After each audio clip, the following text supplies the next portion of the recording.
Today we're stepping aboard a piece of history, the USS Lexington, a massive aircraft carrier turned museum. From fighter jets to the ship's inner workings, there's so much to explore. It's a chance to see what life was like at sea. Let's go check it out. Welcome to Terra Family Adventures, a channel that strives to explore the world and show our kids what beauty it holds. On our channel, we not only want to see everything we've dreamed of, but we want to share it with others also. If you enjoy our videos, we ask you to please like and subscribe so we can continue our journey. Heading to the USS Lexington. The USS Lexington CV-16, a World War II era aircraft carrier, is now a museum ship. The USS Lexington Museum on the Bay, located on North Beach in Corpus Christi, Texas. That is a big chain.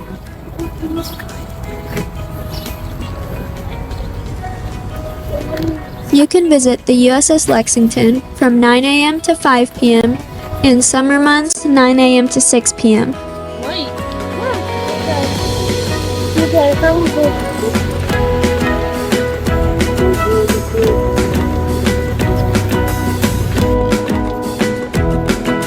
The USS Lexington.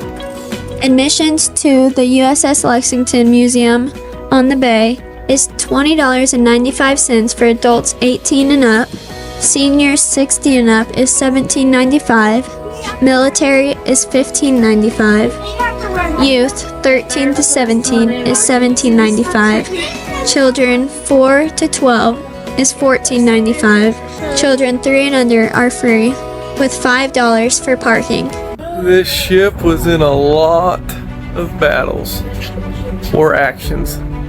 The USS Lexington, during its active service, participated in numerous battles and actions, including raids on Tarawa and Wake Island, the Gilbert Islands operation, and operations in the Pacific, including strikes against Guam, Palaus, the Bonans, Yap, and Ulithi. It also participated in the Battle of the Coral Sea,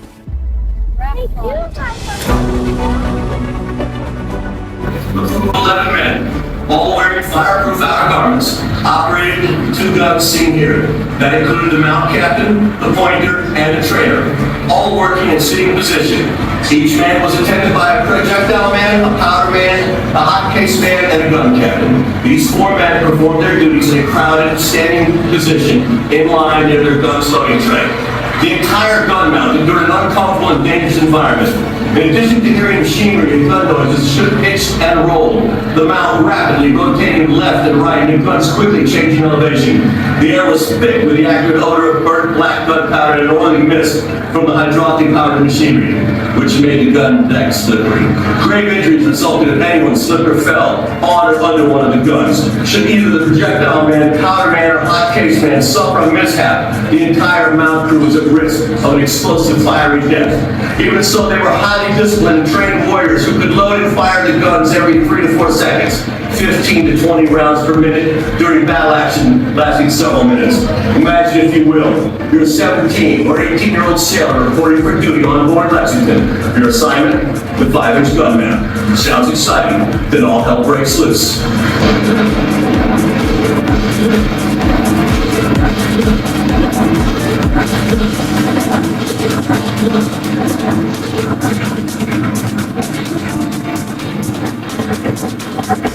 We have 4 5-inch guns. That's 2 turrets.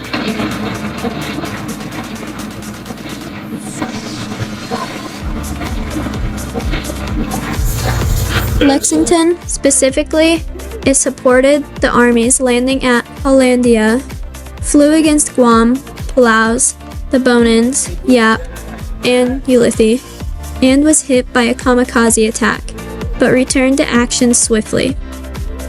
The Lexington also participated in strikes on Formosa and Okinawa, and was involved in the first carrier-launched airstrikes on the Japanese home islands since the Doolittle raid.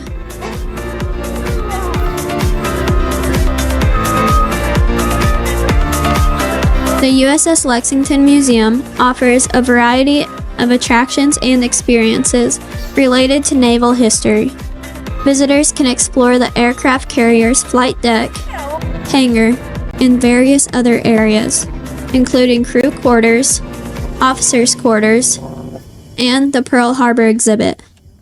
The museum also offers interactive displays, a 3D theater, a flight simulator, and even an escape room. The flight deck.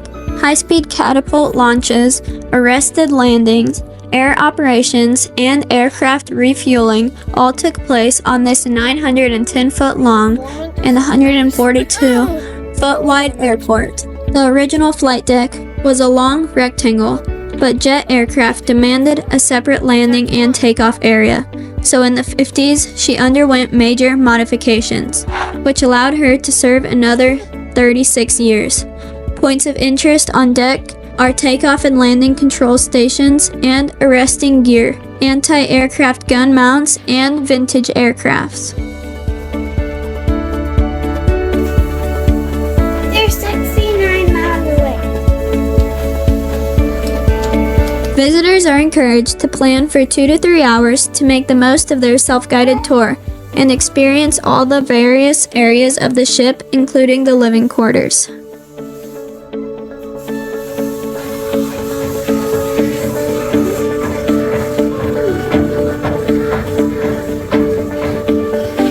The captain's sea cabin is designed to keep the commanding officer close to the ship's command center when the ship is underway, allowing for quick access in case of emergencies. The bridge is a major attraction and offers a glimpse into the ship's history and operations. It's a prominent feature for visitors and provides excellent views, including the Corpus Christi Harbor Bridge. The bridge is accessible via a single elevator, with other decks requiring the use of narrow stairs. The bridge is a key part of the ship's history and operations, offering insights into how the ship was commanded and navigated.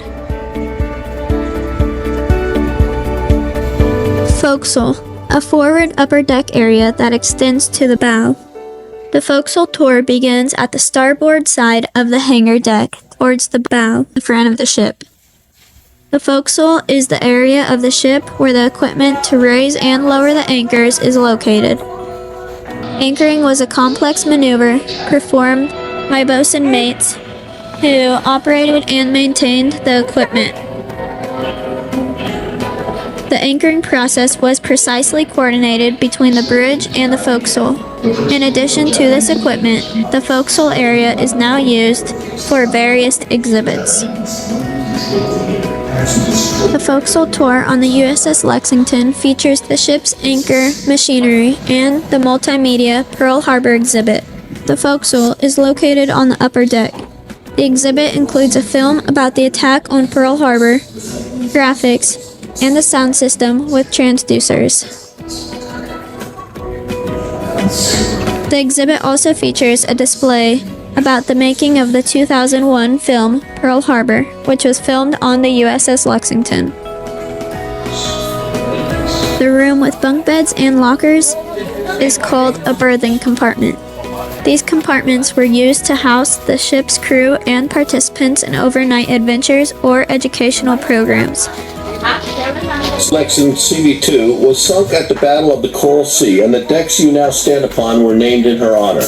Japan's Imperial Fleet as it sailed through the Coral Sea, thereby thwarting the invasion of Port Moresby and preserving the safety of Northern Australia. The CV-2 was a pioneer in her role as one of the first aircraft carriers of the U.S. Navy and established world speed records, supplied the city of Tacoma, Washington with emergency power, and she led the search for Amelia Earhart. The USS Lexington CV-16 was named in honor of the Battle of Lexington during the American Revolutionary War. Originally, the ship was named Cabot, but while under construction, it was renamed Lexington to commemorate the recently sunk USS Lexington CV-2, which was also named after the same historical battle. This made the USS Lexington CV-16 the sixth U.S. Navy ship to bear the name. Gallery Deck Tour. Just below the flight deck is the Combat Information Center, CIC, which collected and evaluated all information on the status of USS Lexington, other friendly ships, and enemy forces. The CIC directed the ship's performance in close coordination with the Air Operations Center, AirOps, and the Carrier Air Traffic Control Center next door. The gallery deck of the USS Lexington offers a glimpse into the ship's command and administrative areas. You'll find the captain's cabin, the Combat Information Center, a library, ready rooms, and the CVE/CVL exhibit.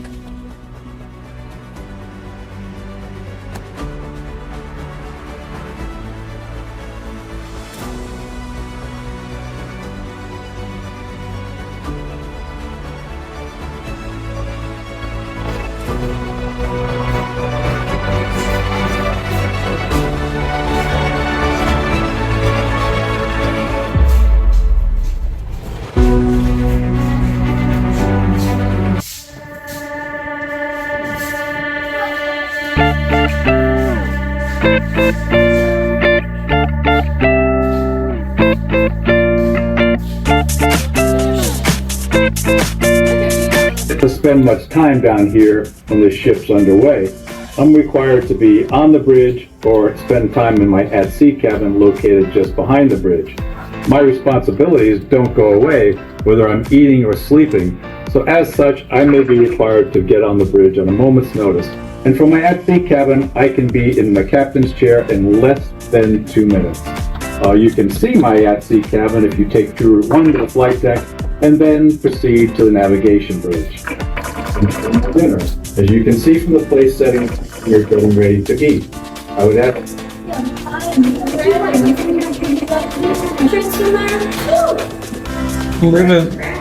Living large.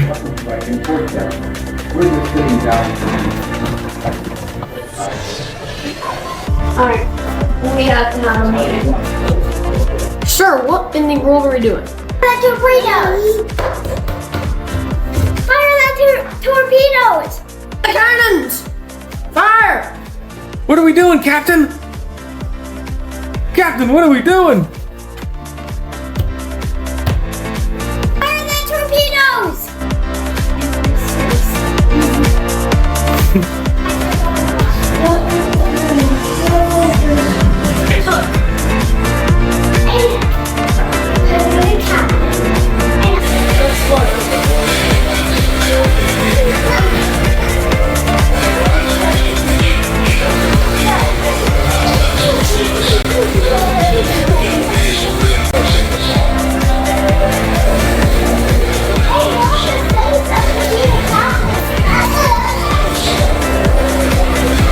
So in 1943, the gold and the white. This is where it went from September 12th to September 22nd. This entire journey, destroying and blowing up the Japanese strongholds. And the white going from November 11th to December 8th, all the way through there. And then in 1944, the yellow, red, and blue in 23rd and March 23rd and April 6th. The blue, July 6th to July 8th. And in the red was the 14th of April to the 3rd of May.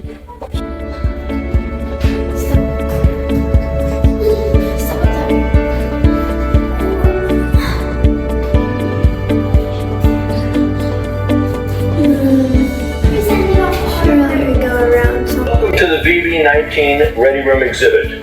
This compartment has been restored to create the wartime atmosphere present in 1944. The purpose of the Ready Room on an aircraft carrier was multifunctional. This compartment would act as a staging area where pilots would stand by after being briefed concerning a mission's objective or to be debriefed after a mission was flown. This was also the pilot's battle station. Many hours of waiting took place in this compartment. sometimes only to have the mission scrubbed due to weather conditions or any number of operational situations. This time was passed by playing cards and conversing about home. This ready room was made possible with donations of artifacts and information from members of VB-19. That is all.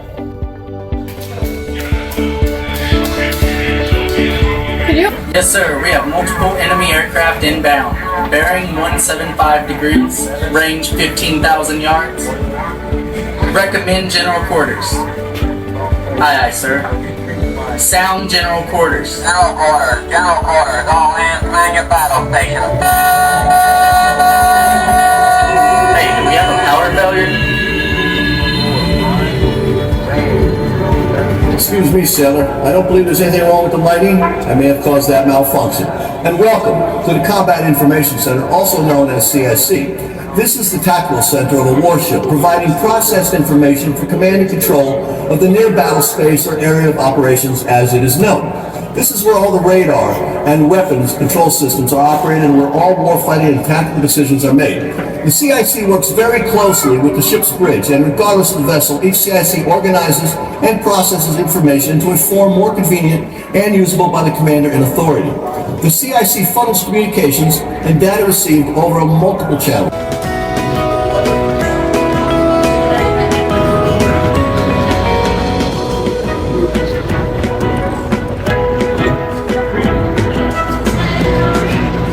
Lower Decks Tour. USS Lexington was powered by one of the most efficient and dependable propulsion systems ever installed on a U.S. warship. The power plant consists of 4 turbine engines fired by 8 boilers that created 150,000 horsepower and a top speed of 33 knots. Also on this route, see how the up to 3,000 crew members live during months at sea. Don't miss the Warbirds and Warships Scale Model Gallery. On the lower decks of the USS Lexington, visitors can explore the crew's living quarters, including the chapel, galley, dental clinic, engine room, and sick bay. There's also a prisoner of war exhibit and the Scale Model Gallery, the largest publicly exhibited model collection in Texas. The tour also showcases how the 3,000 crew members lived during these You times. guys in line for food? Yes. Well, it looks delicious. Ham and turkey and corn on the cob, some broccoli. The galley was a large multi-purpose space where meals were prepared and the crew would eat together. The galley was the heart of the ship's culinary operations, preparing meals for the entire crew, numbering around 2,600 officers and enlisted men.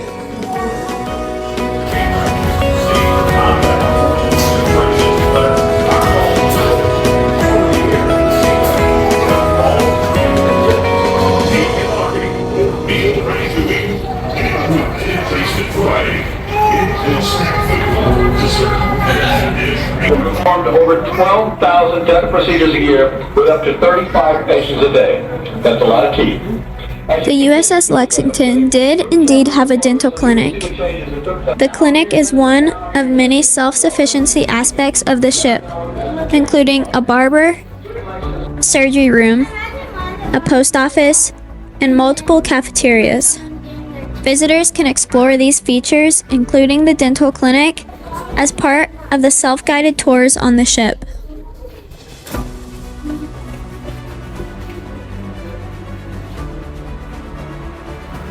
The USS Lexington is a must-visit ship because it's a fascinating piece of American naval history, offering a unique and immersive experience for visitors. As the longest-serving Essex-class aircraft carrier of World War II, the ship's history is rich with stories of heroism and sacrifice.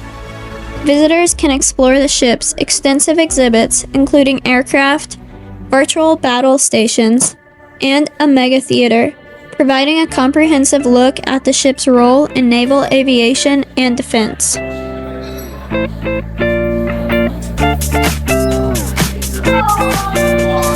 The ship itself is a tangible piece of history, offering a unique perspective on World War II and the role of aircraft carriers in the Pacific Theater.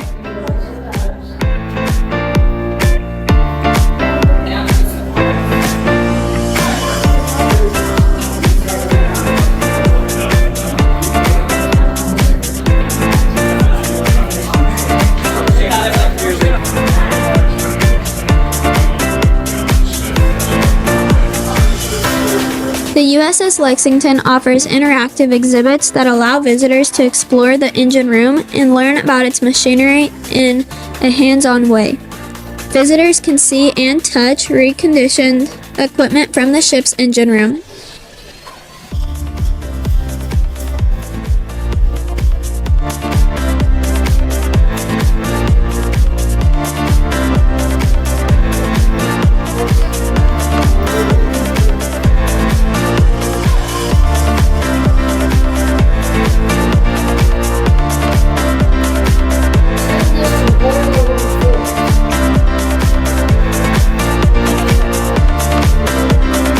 Lovers of warbirds, warships, and the story they portray will be amazed by the Warbirds and Warships Scale Model Gallery. 5 years in the making, with over 470 pieces on display. This is the largest publicly exhibited scale model collection in Texas. More than 120 talented craftsmen spent many thousands of hours creating the models displayed in this must-see exhibit. USS Lexington Museum is proud to present this outstanding collection for the enjoyment of the visitors.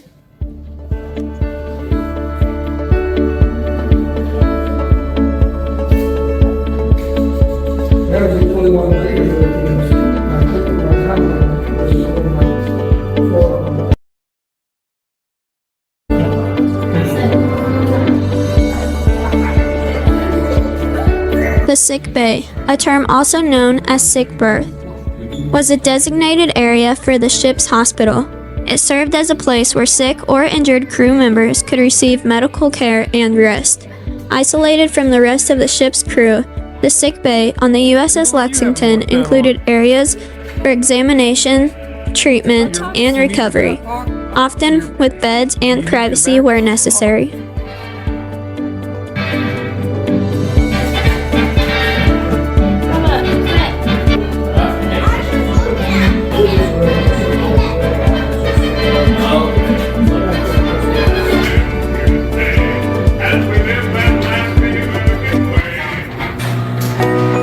Looks like the diet pantry.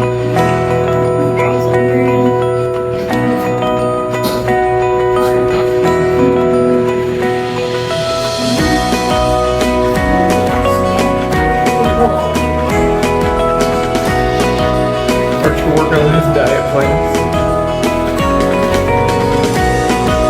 The USS Lexington CV-16, also known as the Blue Ghost, earned its nickname due to its legendary World War II history and the impact it had on the Japanese, who reported the ship sunk multiple times, only for it to return to combat. According to the USS Lexington Museum and Authentic Texas, the Japanese propagandist Tokyo Rose is credited with giving the ship this nickname, which reflects her ghostly, elusive nature and devastating strikes against the Japanese.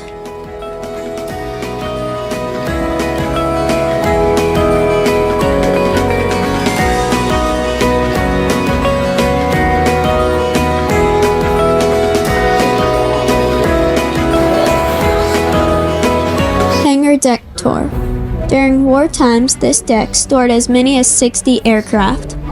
Maintenance, refueling, and rearming of these aircraft took place here. Unchanged in size since World War II, the hangar deck measures 654 feet by 70 feet, is 17.5 feet high, and covers 40,000 square feet. The deck is divided into 3 bays that could be sealed off by electrically operated fire doors. Each bay contains its own conflagration station for station damage control.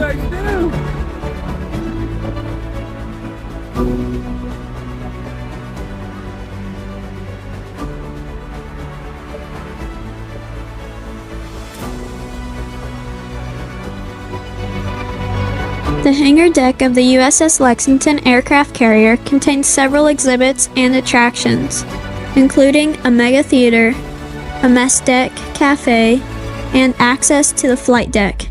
It also features a Lex lift, elevator for access to the flight deck, interactive displays, and yellow shirt volunteers for assistance.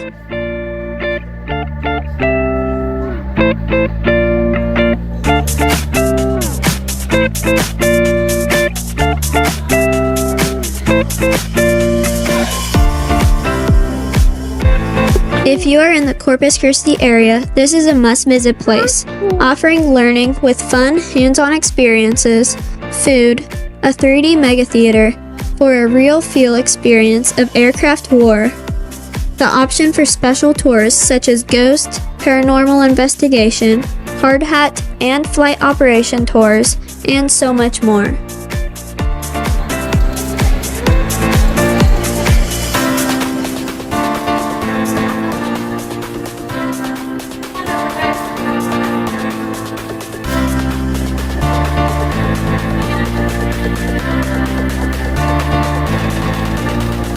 The hangar deck has so many photo prop areas throughout the floor.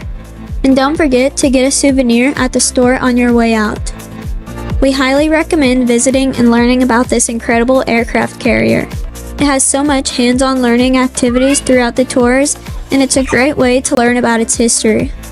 We hope you enjoyed this video and come along with us on our next adventure. A family that adventures together stays together. Thanks for watching.